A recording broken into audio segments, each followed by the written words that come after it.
Salam, hörmətli abituriyentlər, hər vaxtınız xeyir olsun. Bugün sizinlə mövzumuz atmosfer təbəqəsi ilə bağlı olacaqdır. Deməli, biz bilirik ki, atmosfer təbəqəsi yerin planetar mərhələsində yaranan bir təbəqədir. Biz bilirik ki, ilk öncə deməli, nüvə qatı yaranır. Nüvə qatından sonra, demək, ilk öncə qeyd edilən nüvə qatından sonra mantia qatından sonra bazaltdan ibarət yer qabığı. Bu qatlar formalaşdıqdan sonra vulkanlardan çıxan qazlar yerin ətrafında, yerin cazibə qüvvəsi nəticəsində yerin ətrafında birləşərək əsasən karbondan ibarət olan ilk atmosfer təbəqəsini yaratmışdır. Atmosfer təbii ki, biz bilirik ki, yerin hava təbəqəsidir və biz atmosferdə yağıntılar, küləklər və digər bütün atmosfer hadisələrin biz bu bölmədə öyrənəcəyik. Bugün isə sizinlə atmosferin tərkibi, əhəmiyyəti, günəş radiasiyası, havanın temperaturu bununla bağlı mövzumuz olacaq. Və qeyd etdik ki, atmosfer yaranan zaman ilk yaranan atmosferin tərkibi əsasən karbon qazından ibarət olmuşdur. Lakin geoloji eralarda oksigenin miqdarı yavaş-yavaş artmağa başlamışdır. Yəni, ilkin mərhələlərdə oksigenin miqdarı az olsa da, sonraki mərhələlərdə oksigenin miqdarı və digər qazların miqdarı artmış, karbonun miqdarı isə yavaş-yavaş azalmağa başlamışdır. Hal-hazırda atmosferin tərkibinə biz baxsaq, ən çox azotdur. Azot təqribən 78%, havanın 78%-ni azot qazları təşkil edir. İkinci gəlir oksigen. Oksigen təqribən 21% təşkil edir. Yerdə qalan 1% isə arqon 0,93% təşkil edir. Karbon 0,3% təşkil edir və yerdə qalan hissədə isə digər təsirsiz qazlar təşkil edir. Deməli, bir daha qeyd edəcəyik. Atmosferdə ən çox yayılmış qaz azotdur. Təqribən havanın 78%-ni təşkil edir. İkinci oksigendir, təqribən 21%-ni təşkil edir. Daha sonra arqon 0,93%-ni təşkil edir. Daha sonra karbon 0,3%-ni təşkil edir. Daha qalan hissəni isə digər təsirsiz qazlar təşkil edir. Və biz bilirik ki, bizi əhatə edən atmosfer qatı 5 təbəqədən ibarətdir. Birinci təbəqə biz deyəcəyik troposfer qatı. Troposfer qatı təqribən 12 kilometrdən 18 kilometrə qədər, yəni qalanlığa qədər davam edə bilər. Əlbəttə ki, bu hər yerdə eyni deyil. Ekvatordan qütblərə doğru getdikcə troposferin qalınlığı azalır. Ekvatoral enliklərdə bu təqribən 16-18 kilometr təşkil edir. Orta enliklərdə təqribən 10-11 kilometr təşkil edir. Qütb ətrafı ərazilərdə isə 8-9 kilometrə qədər troposferin qalınlığı azalır. Troposfer dedik ki, bizi əhatə edən ilk birinci qatdır və troposfer qatı, yəni atmosfer hadisələrinin, atmosfer kütlələrinin 80%-ə qədəri burada cəmlənir. Yəni, atmosferin ümumi kütləsinin təqribən 80%-i troposfer qatında cəmlənmişdir. Bunun təbii ki, əsas səbəbi nə olacaq? Biz bilirik ki, yerin cazibə qüvvəsi mövcuddur. Yerin cazibə qüvvəsi mövcud olduğu üçün atmosferin əsas kütləsini ilk qat olan, yerə ən yaxın qat olan troposfer qatında toplamışdır. Və troposfer qatına biz diqqət yetirsək, burada yəni əsas canlı aləmin yaşadığı qat, yəni bu troposfer qatıdır. Yəni atmosferdə yaşayan canlılardan söhbət gedir. Həmçinin atmosfer hadisələrin yağışdır, küləkdir, ildırımdır və digər atmosfer hadisələrinin böyük əksər hissəsi troposfer qatında baş verir. Həmçinin sərnişin təyyarələrinin əsas uçuş nöqtəsi də troposfer qatındadır. Yəni əsas sərnişin təyyarələri deməli troposfer qatında uçurlar. Və digər bir məsələyə biz diqqət yetirsək, troposfer qatı hündürlüyə doğru havanın temperaturu aşağı düşür. Yəni təqribən hər 100 metrdə 0,6 dərəcə və yaxud da hər 1000 metrdə təqribən 6 dərəcə havanın temperaturu aşağı düşür. Həmçinin atmosfer təzyiqi də azalır. Təqribən hər 10 metrdə 1 millimetr civə sütunu isə atmosfer təzyiqi azalır. Yəni, belə yadda saxlayaq ki, troposfer qatında hündürlüyə doğru həm havanın temperaturu, həm də havanın təzyiqi aşağı düşür. Buna əlbəttə ki, havanın temperaturunun aşağı düşməsinə səbəb nədir? Çünki biz bilirik ki, günəşdən gələn şüalar birbaşa troposferin, yəni hava qatını qızdırmır. İlk öncə nə qızır? İlk öncə yer qızır. Yəni yer səthi qızır. Yer səthindən qalxan istilik atmosferi isitdiyi üçün ilk öncə, yəni ona görə hündürlüyə doğru troposferdə havanın temperaturu aşağı düşəcəkdir. İkinci qat təqribən 50-55 kilometrə qədər davam edən qat, 18 kilometrdən 50-55 kilometrə qədər davam edən qata biz deyəcəyik hansı qat? Təbii ki, stratosfer qatı. Stratosfer qatının əlbəttə ki, xüsusiyyətlərinə biz nəyi aid edə bilərik? Burada artıq hündürlüyə doğru havanın temperaturu artmağa başlayır. Yəni troposferdən fərqli olaraq burada hündürlüyə doğru əsasən temperatur artmağa başlayır və atmosferin geridə qalan kütləsinin təqribən 20% yerləşəcək stratosferdə. Və stratosfer qatında biz bilirik ki, həmçinin ozon təbəqəsi yerləşir. Ozon təbəqəsinin də çox böyük əhəmiyyəti vardır. Çünki ozon təbəqəsi günəşdən gələn, yadda saxlayaq, ultra bənövşəyi şüalar. Yazırıq bura. Ozon təbəqəsi, bir dəqiqə burada qeyd edək. Ozon, yadda saxlayaq ki, günəşdən gələn ultra bənövşəyi. Demək, ultra bənövşəyi şüaları geri qaytarır. Çünki bu şüalar öldürücü şüalardır. Yəni canlıların belə deyək, yaşaması üçün canlıların həyatı, sağlamlığına çox böyük təhlükə yaradır bu ultrabənövşəyi şüalar və ozon təbəqəsi bu ultrabənövşəyi şüaları geri qaytarır. Lakin biz bilirik ki, kosmik cihazlar, raketlər, digər silahlar, həmçinin atmosferə atılan zavodlardan, fabriklərdən atılan çirkli qazlar ozon təbəqəsinin deşilməsinə və ultrabənövşəyi şüaların birbaşa yer səthinə nüfuz etməsinə və canlıların həyatına böyük bir təhlükənin yaranmasına səbəb ola bilər. Üçüncü qat təbii ki, mezosfer qatıdır. Mezosfer qatı da təqribən 50-55 kilometrdən 80 kilometrə qədər davam edən qatdır. Və bu qatda bildiyimiz kimi hündürlüyə doğru qalxdıqca yenidən havanın temperaturu soyumağa başlayır. Mezosferin aşağı qatlarında temperatur 20-30 dərəcə olduğu təqdirdə artıq yuxarı sərhədlərində təqribən 86,5, yəni təqribən 90 dərəcəyə qədər havanın temperaturu aşağı düşə bilər. Yəni 90 dərəcə, mənfi 90 dərəcəyə qədər havanın temperaturu burada aşağı düşə bilər. Növbəti qat təbii ki, termosfer qatıdır. Termosfer qatı 80 kilometrdən 800 kilometrə qədər davam edən qatdır. Və burada havanın temperaturu çox yüksəkdir. Təqribən 1200 dərəcəyə qədər. Baxın, mənfi 86,5, yəni təqribən 90 dərəcədən 1200-1500 dərəcəyə qədər havanın temperaturu qıza bilir. Və termosfer qatının digər əsas əhəmiyyətindən biri odur ki, burada yadda saxlayaq ki, ionosfer qatı yerləşir. Ionosfer. Demək, yadda saxlayaq ki, ionosfer qatı da günəşdən gələn rentgen şüalarını udur. Rentgen şüaları. Baxın, yəni diqqət yetirək. Əgər bizdə soruşsa ki, günəşdən gələn ultrabənövşəyi şüaları udan, geri qaytaran nədir? Ozon qatıdır. Lakin günəşdən gələn rentgen şüalarını zərərsizləşdirən nədir? İonosfer qatıdır. İonosfer qatı da harda yerləşdi? Təbii ki, yazırıq bura. İonosfer. Təbii ki, harda yerləşir? Termosfer qatında yerləşəcəkdir. Həmçinin yadda saxlayaq ki, termosfer qatında, yəni termosferdə rabitə əlaqələri yaranır. Yəni yer səthində rabitə əlaqələrinin yaranmasında termosferdə olan ionlaşmış qazların çox böyük, yəni rolu vardır ki, bunlar rabitə əlaqələrinin yaranmasına köməklik göstərir.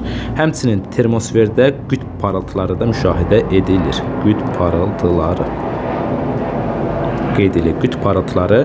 Gümüşü buludlar isə, bayaq yaddan çıxdı qeyd etmək, bunlar isə stratosferdə olacaqdır. Deməli, gəlin stratosferlə termosferi müqayisə etsək, stratosferdə ozon təbəqəsi var. Günəşdən gələn ultrabənövşəyi şüaları geri qaytarır. Həmçinin burada gümüşü buludlar formalaşır. Təbii ki, su kristallarından ibarət, buz kristallarından ibarət gümüşü buludlar formalaşır. Termosfer qatında isə ionosfer təbəqəsi yerləşir. Həmçinin burada qütb parıltıları baş verir. Növbəti qat təbii ki, sonuncu 5-ci qat, atmosferin yuxarı qatlarına aid olan eksosferdir. Eksosferdə artıq təqribən 800-300 kilometr məsafədə, yəni eksosfer təbəqəsi yerləşir və eksosfer təbəqəsində qazlar həddən artıq seyrəkləşir, çox seyrək bir təbəqədir və bu təbəqədə günəş şüaları artıq səpələnə bilmir. Çünki burada həddən artıq qaz seyrəkliyi mövcuddur. Temperaturda təqribən 1200 dərəcəyə qədər qalxa bilir və kosmik cihazlar, kosmik gəmilər də əsasən bu qata qədər hərəkət edə bilir. Bəs atmosferin əhəmiyyəti nədir? Atmosfer niyə görə lazımdır? Atmosferin əsas funksiyası nədən ibarətdir? Yadda saxlayaq, gəlin atmosferin əhəmiyyətinə baxaq. Gəlin bura qeyd edək, atmosferin əhəmiyyəti. Atmosferin əhəmiyyəti. Yadda saxlayaq ki, baxın, atmosferin əsas ilk öncə ən vacib olan əhəmiyyəti nədir? Canlıların tənəffüsü. Canlıların tənəffüsü. Yadda saxlayaq ki, yəni bildiyimiz kimi bütün canlılar atmosferdə yerləşən qazlarla tənəffüs edir. Ona görə atmosferin birinci əhəmiyyəti canlıların tənəffüs etməsinə, onların yaşamasına şərait yaradır. İkinci əsas məsələ səsin yayılmasını təmin edir. Səsin yayılmasını təmin edir. Yəni, əgər atmosfer olmasa, səs yayıla bilməz. Ona görə də səsin yayılmasını təmin edən atmosfer qatıdır. Üçüncü ən vacib məsələ. Deməli, yer səthini gündüzlər çox qızmaqdan,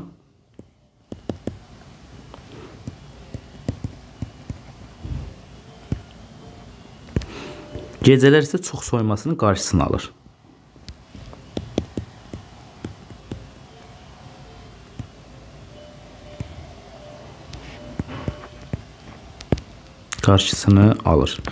Əgər atmosfer olmasaydı, gündüzlər təqribən temperatur bəlkə 200-300 dərəcəyə qədər çata bilərdi müsbət, gecələr isə mənfi 150-200 dərəcəyə qədər enə bilərdi.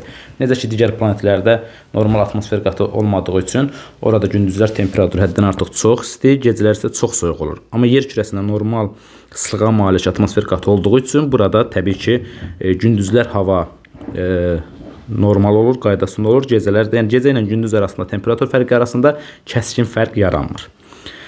Digər dördüncü bir məsələ, təbii ki, atmosferin əsas müsbət cəhəti odur ki, burada ozon və ionosfer təbəqələri yerləşdiyi üçün günəşdən gələn ultrabənövşəyi,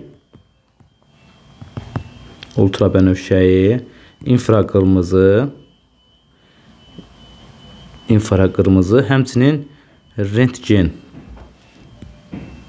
şüalarından müdafiə edir. Yəni, yer səthini ultrabənövşəyi, infraqırmızı, rentgen kimi şüalardan müdafiə edir. Beşinci əsas məsələ meteoritlərin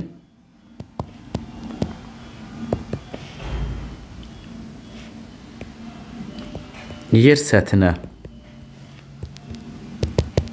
düşməsinə əngəl olur. Biz bilirik ki, yer səthinə doğru çoxlu meteoritlər gəlir, lakin bunların əksər hissəsi, böyük hissəsi atmosferdə sürtündüyü üçün yanır və nəticədə onların ya çox kiçik bir hissəsi gəlib yerə düşür, ya da ki, ümumiyyətlə gəlib yerə çata bilmir. Yəni, onlar sürtünmə nəticəsində alışaraq, yanaraq məhv olurlar. Ona görə yadda saxlayaq ki, yəni atmosferin bu cür əhəmiyyəti böyükdür. Yəni, həm canlıların tənəffüs etməsinə, həm səsin yayılmasında, gecələr həddən artıq çox qızmanın, gündüzlər isə gecələr həddən artıq çox soyumanın, gündüzlər havanın həddən artıq çox qızmasına mane olur. Günəşdən gələn öldürücü şüaların, ultrabənövşəyi, infraqırmızı, rentgen kimi şüaların qarşısını alır. Həmçinin meteoritlərin yer səthinə düşməsinə əngəl törədir. Bu da oldu atmosferin əsas əhəmiyyəti. İndi isə biz günəş radiasiyasına keçid eləsək, demək günəş radiasiyası yer səthinə günəşdən gələn işıq və istiliyin cəminə deyirlər. Deməli, yer səthinə günəşdən gələn işıq, həmçinin istilik. Bunların cəminə biz nə deyəcəyik? Günəş radiyasiyası. Bir daha qeyd edirəm. Yer səthinə günəşdən gələn işıq və istiliyin cəminə biz deyəcəyik nə? Günəş radiyasiyası. Və bu günəşdən gələn radiyasiya iki formada ola bilər. Biri var düz radiyasiya, Həmçinin bir də var səpələnən radiasiya. Yəni bu nə deməkdir? Əgər günəş şüaları gələn zaman onların heç bir maneə buludlar və digər hava kütlələri əgər günəş şüalarına hər hansı bir təsir göstərmirsə və bu günəş şüaları birbaşa yer səthinə çatırsa, biz buna deyəcəyik düz radiasiya. Təbii ki, düz radiasiya harada çox olar? Buludluluğun az olduğu ərazilərdə. Yəni hansı ərazilərdə? Ola bilər əsasən tropik səhralarda, tropik səhralar, həmçinin qütb ətrafı ərazilər. Bunlara nümunə göstərəcəyik. Səpələnən radiasiya isə buludluluğun çox olduğu ərazilərdə. Yəni səpələnən radiasiya nədir? Əsasən buludluluğun çox olduğu ərazilərdə olur. Yəni buludlar günəşdən gələn şüaları səpələyir və onların birbaşa yer səthinə düşməsinin qarşısını alır. Əsasən onlar səpələnmiş formada yer səthinə çatırlar. Biz buna deyirik səpələnən radiasiya. Səpələnən radiasiyanın da miqdarı yadda saxlayaq ki, ən çox olur ekvatorial enliklərdə. Həmçinin mülayim enliklərə. İndi biz buna xəritə üzərində baxsaq, deməli,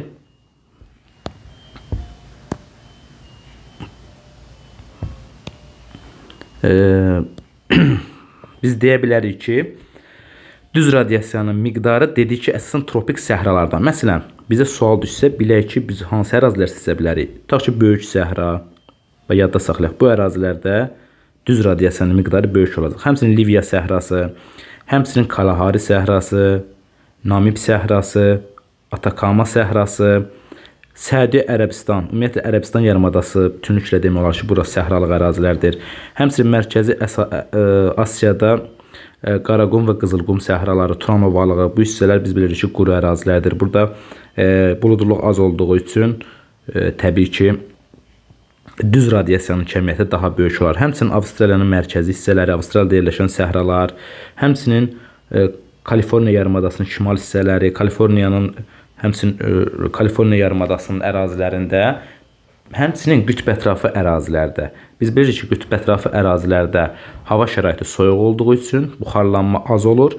Buxarlanma da az olduğu üçün buludluluq az olduğuna görə burada da düz radiasiyanın kəmiyyəti böyük olur. Məsələn, biz burada Qrenlandiya adasının, Şimali Amerikanın şimalında yerləşən adalar hissəsinin, Şimal Buzlu okeanın, həmçinin Avrasiya matrişinin Şimal Buzlu okeanında yerləşən adaları, həmçinin qütbə yaxın olan əraziləri ki, bu ərazilərdə biz bilirik ki, il boyu buludluq az olur, buxarlanma zəif getdiyi üçün buludluq az olur. Bu ərazilərdə təbii ki, düz radiasiyanın miqdarı çox olar. Həmçinin Antarktida. Baxın, bu ərazilərdə bir daha deyirəm. Buludluluq az olduğu üçün düz radiasiyanın kəmiyyəti böyük olacaq. Deməli, düz radiasiyanın kəmiyyəti harada böyük olacaq? Bir, səhralarda, həmçinin iki, qütb ətrafı ərazilərdə. Bəs səpələnən radiasiya harada böyük olar? Səpələnən radiasiya ən böyük kəmiyyətin alacaq ekvatorial enliklərdə.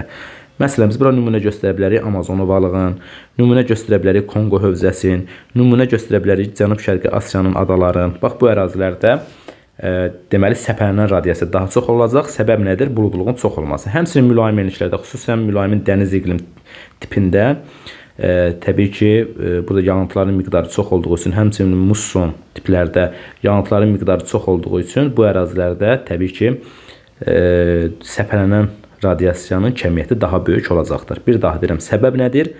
Buludluluğun çox olması. Və günəş radiasiyasının miqdarı kilokalori ilə ölçülür. Baxın, belə kilokalori ilə ölçülür. Santimetr kvadrat bölünsün dəqiqə. Bununla ifadə olunur. Və ilk öncə üfüqi formada baxsaq, üfüqi. Yəni, ekvatordan qütblərə doğru görək ümumi radiasiyanın miqdarı necə dəyişir. Yadda saxlayaq ki, ekvatorial enliklərdə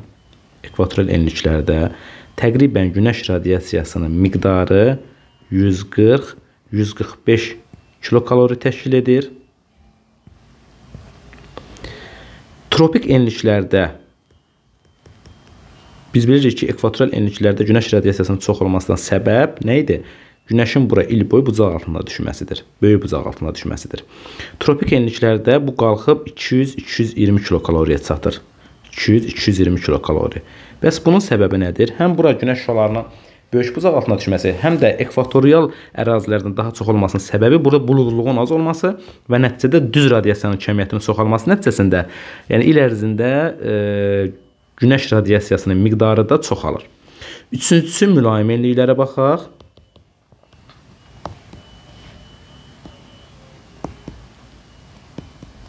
Yadda saxlayaq ki, mülayim enliklərdə təqribən bu qiymət 100-140 kilokaloriyə düşür. Bunun da əsas səbəbi yenə də şimala doğru və yaxud da cənuba doğru biz getdikcə günəşin düşmə buzağının kiçilməsi, həmçinin bu ərazilərdə buludluğun artması günəş radiasiyasının miqdarının azalmasına səbəb olur. Və dördüncü qütb ətrafı ərazilər. Və yadda saxlayaq ki, qütb ətrafı ərazilərdə də günəş radiasiyasının miqdarı artıq 50-60 kilokaloriyə qədər enir.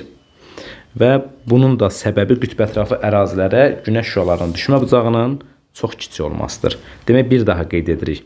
Günəş radiasiyasının miqdarı ekvatoral enliklərdə təqribən 140-145 kilokalori olur. Ekvatoral enliklərdən tropik enliklərə doğru hərəkət etsək, burada buludluğun azalması nəticəsində günəş radiasiyasının miqdarı 200-220 kilokaloriyə qalxır.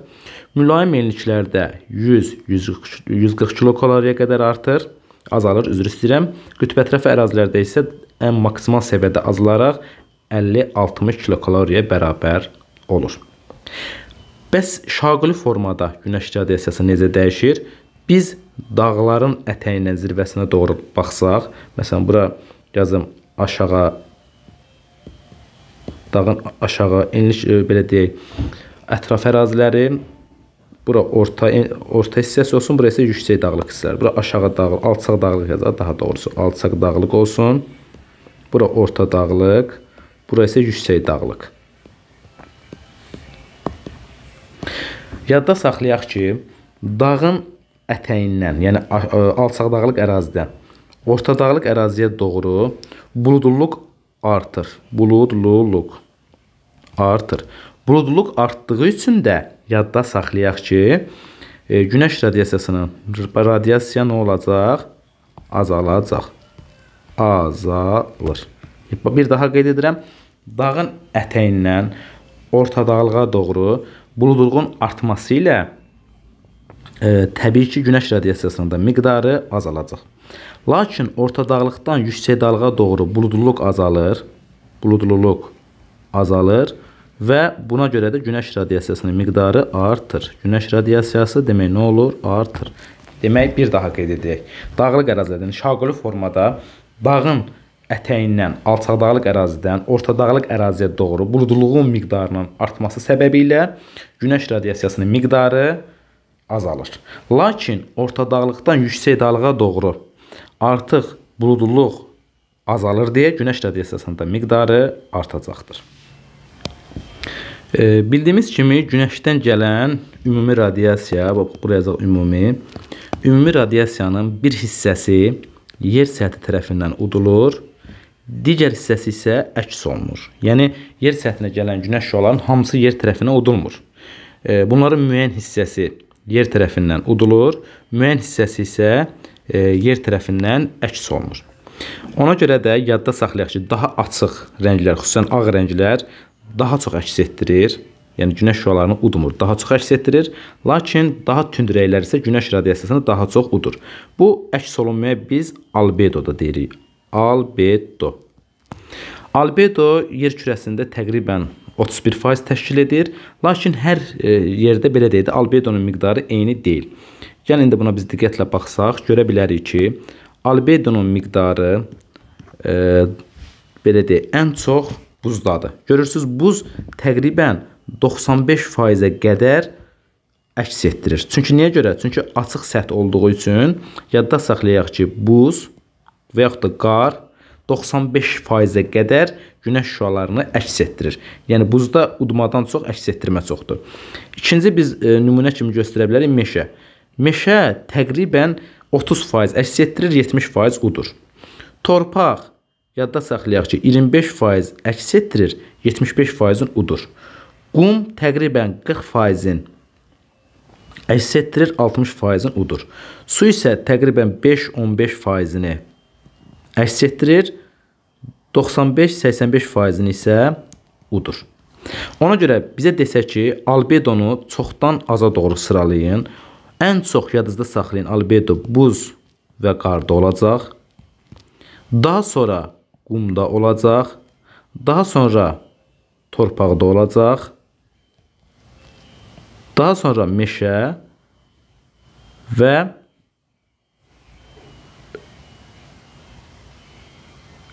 üzr istəyirəm, meşə sonra torpaq olmalıydı. Demək, meşə, daha sonra torpaq və su. Demək, yadda saxlayaq ki, ən çox, daha doğrusu albedo olacaq buz və qarda təqribən 95%-ə qədər burada albedo olur. İkinci olacaq qumda təqribən 40%-ə qədər albedo olur. Daha sonra gələcək meşə təqribən 30%-ə qədər albedo olur. Daha sonra gələcək torpaq təqribən 25%-ə qədər albedo olur. Daha sonra gələcək su təqribən 5-15% aralığında deməli albedo müşahidə ediləcəkdir. Amma birdən desək ki, hansında uduma daha çoxdur, təbii ki, əksinə gedəcək. Ən çox uduma, yəni udulan radiasiyanın miqdarı daha çox suda çoxdur, sonra torpaq, sonra meşə, sonra qum, sonra buz və qar.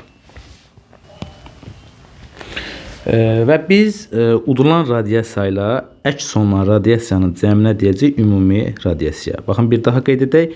Udulan radiasiya və əks olunan radiasiyanın biz cəminə nə deyəcəyik? Təbii ki, ümumi radiasiya. Məsələn, buna aid məsələlər olur. Düzdür, buna aid olan məsələlər o qədər də mürəkkəb məsələlər deyil, sadə məsələlər olur əsasən. Məsələn, onlara aid bir nümunə göstərək. Tutaq ki, bizə deyə bilər ki, ümumi radiasiyanın miqdarı, baxın, tutaq deyir ki, ümumi radiasiyanın miqdarı 300 kilokaloridir. Tutaq ki, udulan radiasiya ümumi radiasiyanın 70%-ni təşkil edir. Bunu əsasən əks olunan radiasiyanı tapın. Sadəcə verilən qiymətləri yerinə yazaq. Ümumi radiasiya 300 kilokalori qeyd etdik. Udulan radiasiya isə deyir ki, ümumi radiasiyanın 70%-dir. 300-ün də 70%-nə biz nə deyə bilərik? Nə qədər eləyir? 210. Demək, biz buradan tapdıq ki, udulan radiasiyada 210 oldu. Ümumi radiasiya 300, udulan radiasiya isə 210-dursa, demək, əks olunan radiasiyada nə qədər olacaq? 90 kilokalori. Yəni, əsasən bu formada olan biz məsələləri görə bilərik. Yəni, buna aid olan məsələlər əsasən sadə formada verilir.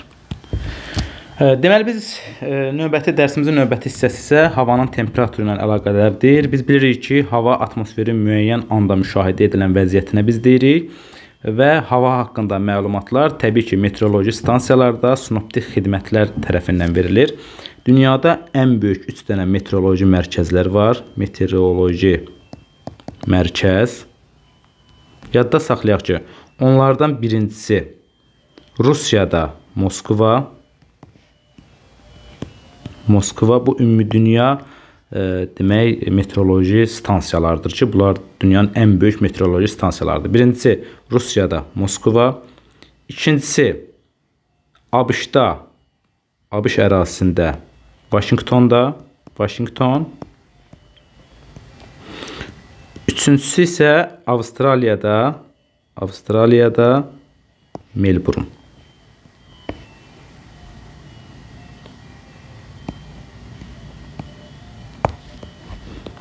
Deməli, dünyada 3 böyük ümumdünya sinoptik mərkəz, meteoroloji mərkəz mövcuddur.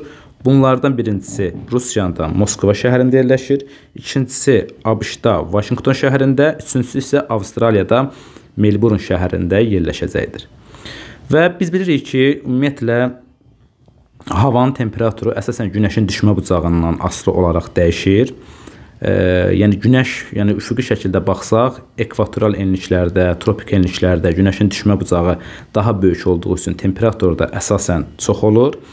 Lakin daha şimala və yaxud da daha cənuba doğru hərəkət etdikdə biz görə bilərik ki, burada temperatur azalır. Bunun da əsas səbəbi günəşin düşmə bucağının azalması ilə bağlıdır. Həmçinin dağın ətəyindən, belə deyək, yer səthində aşağıdan hündürlüyə doğru qalxdıqca havanın temperaturu aşağı düşür. Bayaq qeyd etdik ki, havanın temperaturu hər 100 metrdə 0,6 dərəcə və yaxud da hər 1000 metrdə təqribən 6 dərəcə aşağı düşür. Bununla bağlı təbii ki, məsələlər də mövcuddur. Biz bu məsələlərə əsasən ayrıca bir videomuz var. Yəni orada YouTube kanalımıza keçid edərək həmin məsələlərin izahına baxa bilərsiniz. Həm horizontalar üzərində, həm dağ üzərində. Sadəcə olaraq indi qısa bir nümunə üzərində bunu izah eləyəcəyik. Məsələn, bizə məlumat verə bilər ki, dağın ətəyi dəniz səviyyəsindən 500 metr hündürlükdə yerləşir. Dağın zirvəsi isə təqribən dəniz səviyyəsindən tutaq ki, deyək, 4500 metr hündürlükdədir. Dağın ətəyində temperatur tutaq ki, 40 dərəcə Selsi olarsa, dağın zirvəsində, yəni 4500 metr hündürlükdə havanın temperaturu nə qədər olar? Təbii ki, biz bu cür məsələləri həll etmək üçün ilk öncə verilmiş məntəqələr arasında hündürlük fərqini tapmalıyıq. Biz hündürlük fərqini tapdıq, elə də nə qədər? 4000 metr, düzdürmü? Və biz bilirik ki, hündürlüyə doğru hər 1000 metrdə temperatur nə qədər dəyişir? 6 dərəcə. 4000 metrdə nə qədər dəyişəcək? X. Və buradan biz tənasibi həll etsək, 4000 metr hündürlükdə, yəni 4000 metr əgər məsafə qət olunubsa, deməli 24 dərəcə temperaturun aşağı düşəcəyini biz görə bilərik. Çünki hündürlüyə doğru havanın temperaturu azalırdı. Ona görə biz buradan 40-dan 24 çıxaraq 4500 metr hündürlükdə havanın temperaturunun 16 dərəcə olduğunu müşahidə edə bilərik. Və yaxud da bunu tam əksin verə bilər. Məsələn, deyək, tutaq ki, bizə deyə bilər ki,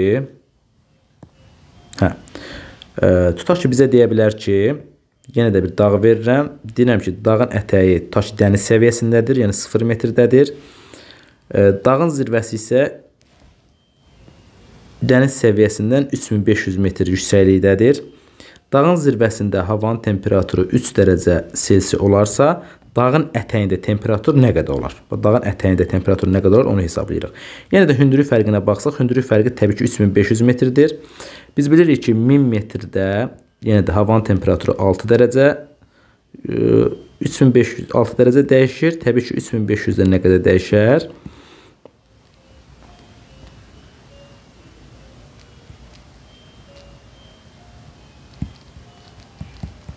21 dərəcə dəyişdiyini müəyyən etdik. Demək 3500 metr hündürlükdə havanın temperaturu təqribən 21 dərəcə dəyişəcəkdir. Təbii ki, dağın zirvəsində temperatur 3 dərəcədirsə, biz deyirdik ki, hündürlüyə doğru havanın temperaturu artır, düzdürmü? Deməli, aşağı doğru da gəldikcə havanın da temperaturu nə olmalıdır? Üzr istəyirəm, hündürlüyə doğru havanın temperaturu azalırdı. Demək, biz hündürlükdən aşağı doğru, yəni dağın zirvəsindən ətəyinə doğru gəlsin olacaq. Temperatur təbii ki, artacaq. Ona görə də 3 dərəcə Selsinin üzərinə 21 dərəcə əlavə etsək, cavabın deməli 24 dərəcə olduğunu görə bilərik. Və havanın temperaturunu biz bildiyimiz kimi termometr cihazı ilə müəyyən edirlər. Yəni termometr cihazı ilə biz havanın temperaturunu ölçə və müəyyən edirik. İndi biz orta sutkalıq temperatur və sutkalıq temperatur amplitudu anlayışları ilə tanış olaq. Demək, yadda saxlayaq ki, orta sutkalıq temperaturunu müəyyən etmək üçün təqribən gün ərzində 8 dəfə ölçmə işləri aparılır.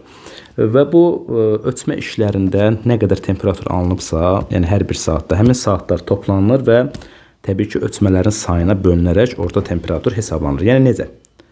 Biz bilirik ki, 6:00-da havanın temperaturu 3 dərəcə olub. Üzərinə əlavə edirik. 9:00-da 8 dərəcə olub. Üzərinə əlavə edirik. 12:00-da 12 dərəcə olub. 15:00-da 16 dərəcə Selsi olmuşdur. 18:00-da 13 dərəcə, 20:00-da 10 dərəcə, 22:00-da 8 dərəcə və 00-da 6 dərəcə olmuşdur. Və bunların neçə dəfə ölçmə işləri aparılıb? Təbii ki, 8 dəfə. Bunları toplayıb 8-ə bölürəm. Bunların ikisini cəmi 11, üzərinə 12 gəlsək, 23, üzərinə 16 gəlsək, 39, üzərinə 13 gəlsək, 52, üzərinə 10 gəlsək, 62, üzərinə 8 gəlsək, 70, üzərinə 6 gəlsək, 78. Və 78-i də biz 8-ə bölsək, təqribən 10 dərəcəyə yaxın edir də. Təqribən 10 dərəcə Selsi havanın orta temperaturunun olduğunu görə bilərik. Yəni, bir daha qeyd edirəm, gündəlik temperatur, yəni ölçmə işləri aparılıb, gündəlik temperaturu biz toplayaraq orta illik temperaturu müəyyən etdik. Yəni, topladıq böldük ölçmələrin sayına. Yəni bu 8 dəfə əsasən aparılır, amma fərq yoxdur. Bizə məsələdə tutaq ki 4 dəfə ölçmə işləri aparıldığı verilibsə, deməli 4 dəfə həmin o temperaturları, hansı saatda hansı temperatur olub, həmin o temperaturları toplayıb 4-ə böləcəyik. Amma əsasən 8 dəfə aparılır deyə, biz burada 8 dəfə ölçmə işini qeyd etmişik deyə, orta temperatur tapmaq üçün hamısını topladıq, böldük ölçmələrin sayına. Orta sutukalıq temperatur amplitudu isə necə tapılır? Gün ərzində ən yüksək temperaturla ən alçaq temperatur arasında olan fərqə biz deyəcəyik. Və nəzərdə çatdıraq ki, gün ərzində ən yüksək temperatur təqribən gün ortadan 2-3 saat sonra, yəni ki 14-15 radələrində müşahidə edilir. Ən soyuq temperatur isə gün çıxmamışdan 15 dəqiqə əvvəl, yəni təqribən saat 06:00 radələrinə təsadüf edir. Ona görə bizim ən yüksək temperaturumuz olub 16 dərəcə, ən alçaq temperaturumuz olub 3 dərəcə və ən yüksək temperaturla ən alçaq temperatur arasındakı fərqə biz deyəcəyik sutukalıq temperatur amplitudu. Sutukalıq temperatur amplitudunun 13 dərəcə olduğunu müəyyən etdik. Ən yüksək temperaturla ən alçaq temperatura çıxdıq və sutukalıq temperatur amplitudunun 13 dərəcə olduğunu müəyyən etdik. İndi biz tutaq ki, orta sutukalıq temperaturu tapdıq. Orta aylıq temperaturları tapanda təbii ki, ay ərzində orta temperaturları tapıb günlərin sayına bölürük. İllik orta temperaturu tapanda təbii ki, toplayırıq, yəni ayların sayına bölürük. Yəni bu formada biz təbii ki, tapa bilərik. Həmçinin sutukalıq, yəni temperatur amplitudunu da biz bu formada hesablaya bilərik. Yadda saxlayaq ki, sutukalıq temperatur amplitudunun ən böyük qiyməti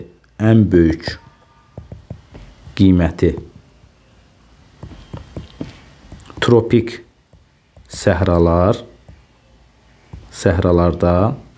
ən kiçik qiyməti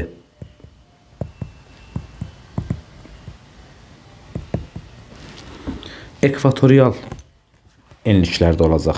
Çünki ekvatorial enliklərdə, ekvatorial və qütb ətrafı ərazilərdə, ekvatorial və qütb enliklərində olacaq.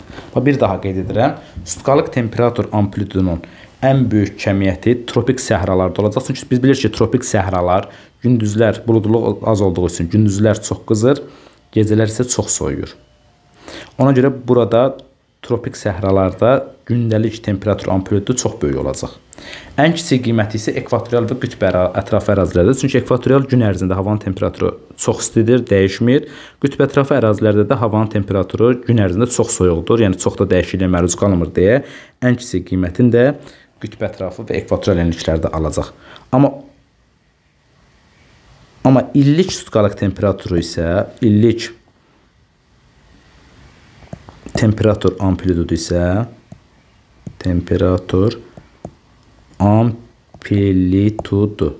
yadda saxlayaq. İllik temperatur amplitudu isə ən böyük illik temperatur amplitudu yadda saxlayaq. Mülayimin kontinental, mülayim iqlimin kəskin kontinental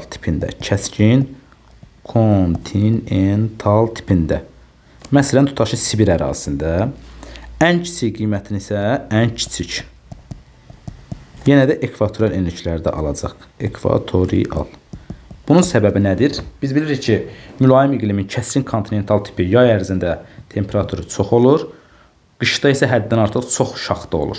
Ona görə də yay ilə qış arasında kəskin temperatur fərqi olduğu üçün illik temperatur amplitudu burada böyük olacaq. Ekvatorial enliklərdə isə demək olar ki, ilərdə də temperatur dəyişmədiyi üçün və yaxud da çox cüzi dəyişdiyi üçün illik temperatur amplitudu çox kiçik olacaqdır. Həmçinin dünyada ən yüksək temperatur bilirik ki, Liviyanın paytaxtı Tripoli şəhərində qeyd alınmışdır. Təqribən müsbət 58,1 dərəcə. Cənub yarımkürəsində isə Nallarbor düzü və Darling çayının ətrafında qeyd alınmışdır. Burada da yəni havanın temperaturu təqribən 52-53 dərəcə arasında olur. Ən yüksək temperatur belə deyək də təqribən 52,8 dərəcə olmuşdur. Dünyada ən soyuq temperatur isə Antarktidada Fudzi günbəzində qeyd alınmışdır. Burada təqribən 91 dərəcə, 91,2 dərəcə Selsi şaxta qeyd alınmışdır. Şimal yarımkürəsində isə Oyumyakon vilayətində -72 dərəcə şaxta qeydə alınmışdır. Azərbaycanda isə bu göstərici Culfa ərazisindədir. Ən yüksək temperatur -46,2, ən soyuq temperatur isə düzənlikdə təbii ki -33 dərəcə qeydə alınmışdır. Daha sonra biz sizinlə istilik qurşaqlarına baxa bilərik. Yer kürəsində yadda saxlayaq ki, 7 istilik qurşağı ayrılır. Bunlardan bir dənə isti qurşaq mövcuddur.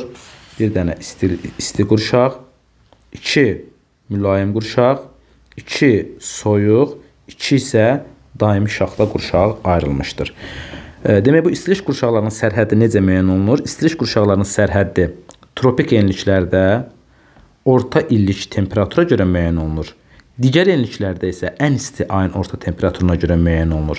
Ona görə də isti qurşaqda biz görə bilərik ki, yəni temperatur 20 dərəcə arasında dəyişir. Görürsünüz, 20 dərəcə aralığında olur. Yəni 20 dərəcə ətrafında olur temperatur. Mülayim istilik qurşağında isə 20 dərəcə ilə 10 dərəcəlik izotermlər arasında yerləşir. Görürsünüz, 20 dərəcə ilə 10 dərəcə.